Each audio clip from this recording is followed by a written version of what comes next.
everybody, I'm Brandon. Bro, today I'm about to do a video from Top Trending. This video right here is titled Top 10 One-Hit Wonders of All Time. Y'all requested it on Trippy Night. Gotcha.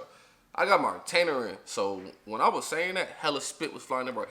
Top Trending, Top 10, hella spit everywhere, bro. Anyway, we about to see these one-hit wonders. I mean, it is what it is. Even if you become a one-hit wonder, nothing wrong with that. Nothing wrong with that. You still had a hit. Just your other shit just flopped. Before I hop into it, leave a comment down below. Let me know what y'all want to see back to next. Let's go, man. Any independent musician knows how difficult it is to write a song that garners even modest recognition. Facts. Many artists labor for their whole careers without the benefit of a hit song. Facts. But others manage to launch a track into the public consciousness before they fade from view. Facts. This is a rare breed of performer who achieves extreme success with a single song and never recreates the miracle. Today, we are counting down the top 10 one-hit wonders.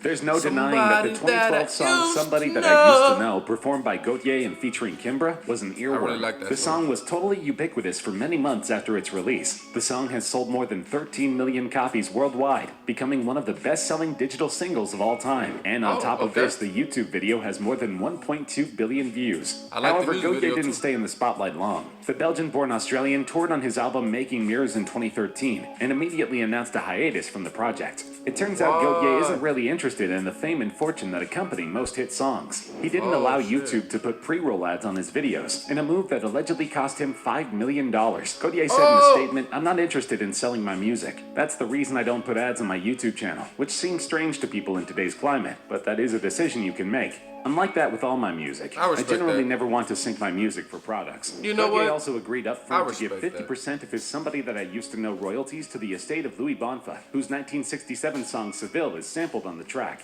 He said there was a moment where I could have considered going to court, but I didn't want to spend that time of my life doing that. In the years since his breakthrough success, Gautier has been featured on a few other artists' tracks, but otherwise has shied from the spotlight completely.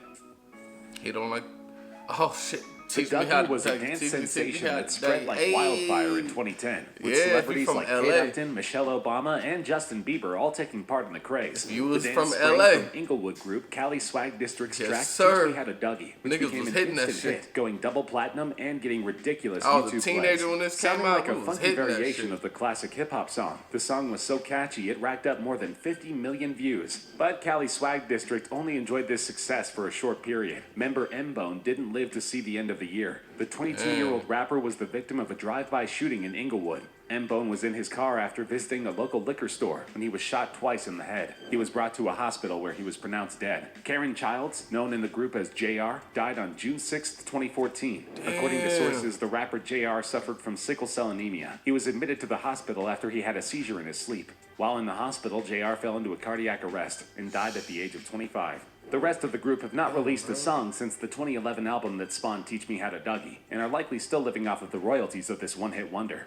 Okay. The Scott Kevin Little Coons, better known as Kevin Little, is a singer from St. Vincent, whose 2003 song Turn Me On launched him from an island favorite to an international superstar. Prior to his musical career, Little had subsisted on day jobs, such as customs officer and radio disc jockey. Investing his savings of $1,500, Little recorded Turn Me On as a soca ballad in St. Vincent and the Grenadines in 2001, and the song subsequently became a radio hit throughout the Caribbean. Describing his path to success, Little said, "I came out of the ghetto. I never had anything big. I remember the days I didn't even have 5 cents in my pocket," he said. "I remember days seeing my mother cry because she was alone in supporting the family, and she was getting hell at the job she was doing. But his success was short-lived. He signed with Atlantic Records in 2003 and released his major label debut. While it charted in a few overseas markets like the UK and Australia, Little never managed to recreate the success that he had with Turn Me On. After an album in 2008 and 2012 flopped, Little retired back to his island home to continue to live on the royalties from this early 2000s hit.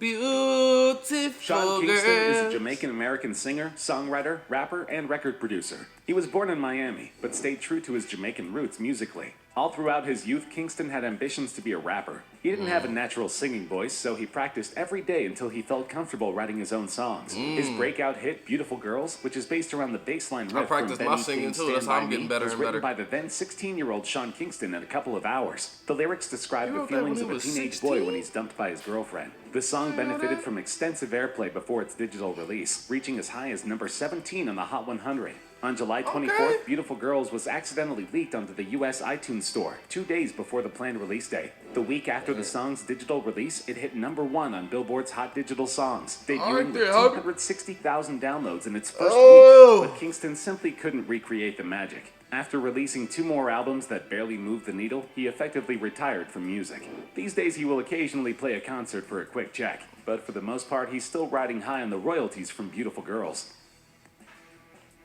Once upon a time in 2005, Daniel Powter sat atop the Billboard Hot 100. Bad Day was the first song ever to sell 2 million digital copies in the US. So I probably heard it there. It eventually went triple platinum in America and also shifted platinum units in Australia, Canada, and the UK. The accompanying music video for Bad Day was directed by Mark Webb and reached 9.8 million views in 2006, a huge feat at the time. The video depicts 2 downcast people sharing a similar routine until they meet each other at the end of the video. The song was used for advertisements and television programs, most prominently as American Idol's elimination song. But as with the rest of the artists on this list, Daniel Powter was not destined to stay in the spotlight for very long. Daniel Powter was named by Billboard as the top one-hit wonder of the 2000s for this song.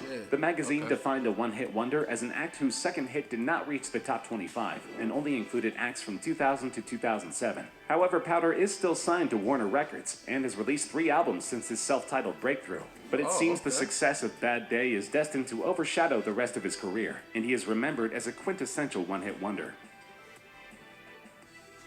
Asher Roth is a Pennsylvania-based rapper known almost exclusively for his 2009 hit I Love College. The song eventually peaked at number 19 on the Pop 100 and number 12 on the Hot 100. The song sold over 1 million downloads in the United States in the 12 weeks after its release. While the song certainly earned Roth a respectable paycheck, he pushed back on the critical reception of the track. Many were quick to dismiss him as a frat rapper, but he contends that I Love College was written as a joke, and the rest of his music has more substance. But that hasn't changed the fact that I Love College is the defining moment in his career. A 2014 follow-up record flopped, and Roth largely gave up on music afterwards. Apparently this was linked to a years-long legal battle with his former manager that prevented him from releasing any new music. These days, Roth is trying to make it as an entrepreneur, and accepting the occasional check from his musical past.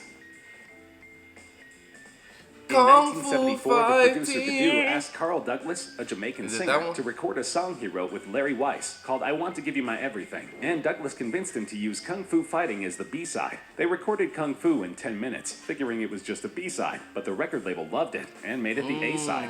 After a slow start, it began selling, and Badu became the first Asian to produce a UK #1 hit. It went on to sell 11 million copies worldwide. Kung Fu Fighting was rated number 100 in VH1's 100 Greatest One-Hit Wonders, and number 1 in the UK Channel 4's Top 10 One-Hit Wonders list in 2000. why I keep yawning. Douglas attempted to recreate the popularity of Kung Fu Fighting with the song Dance the Kung Fu a mere 6 months later, but audiences were uninterested. He made several attempts to gain the same sort of notoriety, but every album was met with universal apathy. The 77-year-old singer is miles from the spotlight these days, though he still receives serious royalties when Kung Fu Fighting is licensed for use in television, commercials, and ads. Stacys Mom had been plugging away on the indie rock circuit for years before they were launched to international stardom with their 2003 hit Stacys Mom. The song was a commercial success and reached #1 on iTunes' Most Downloaded Songs chart. In 2004, it was nominated for a Grammy Award for Best Vocal Pop Performance. The main songwriter, Adam Schlesinger, said that he does not think Fountains of Wayne will achieve the same level of success that they did with Stacys Mom ever again. I think Stacys Mom was a fluke thing where it was the right song and the right video, and you kind of had the novelty factor and all that stuff. And you can't really make that happen again. The video has racked up 105 million views and is still considered a cult classic among Fountains of Wayne fans. Because they had a dedicated fan base before the success of this song, they still have a small following. But the band hasn't released new music since 2011, and their last album was only released in Japan, meaning that the record label did not see very much potential in the band that once made them millions of dollars. Since then, the main songwriters have pivoted into soundtrack work, including the show Meet Rebecca and the movie Crazy Ex-Girlfriend, both of which spawned Grammy nominations. Okay then. Who Let the Dogs Out was a hugely popular song in the 2000s That was hella by Bahamian popular. band the Baha Men. But it turns out this one-hit wonder was a cover song written by Anselm Douglas, a musician from Trinidad who wrote it 2 years before the Baha Men recorded it. His original version is called Doggy. Various versions were hits in the Caribbean, but the Baha Men toned down the calypso rhythm to make it more appealing to American listeners. The song became the band's first hit in the United Kingdom and the United States, and it gained popularity after appearing in Rugrats in Paris, the movie, and its soundtrack album. The track went on to win the Grammy for Best Dance Recording on the 2001 Grammy Awards, but after this, the band floundered. They released a string of singles, all of which charted, but none that had any staying power. In the end, they released two more albums, one in 2004 and one much later in 2015. They're not a one-hit wonder, right? The latter didn't receive any radio play, and the band resigned themselves to playing reunion concerts with fans screaming for one song and one song only. Who Let the Dogs Out?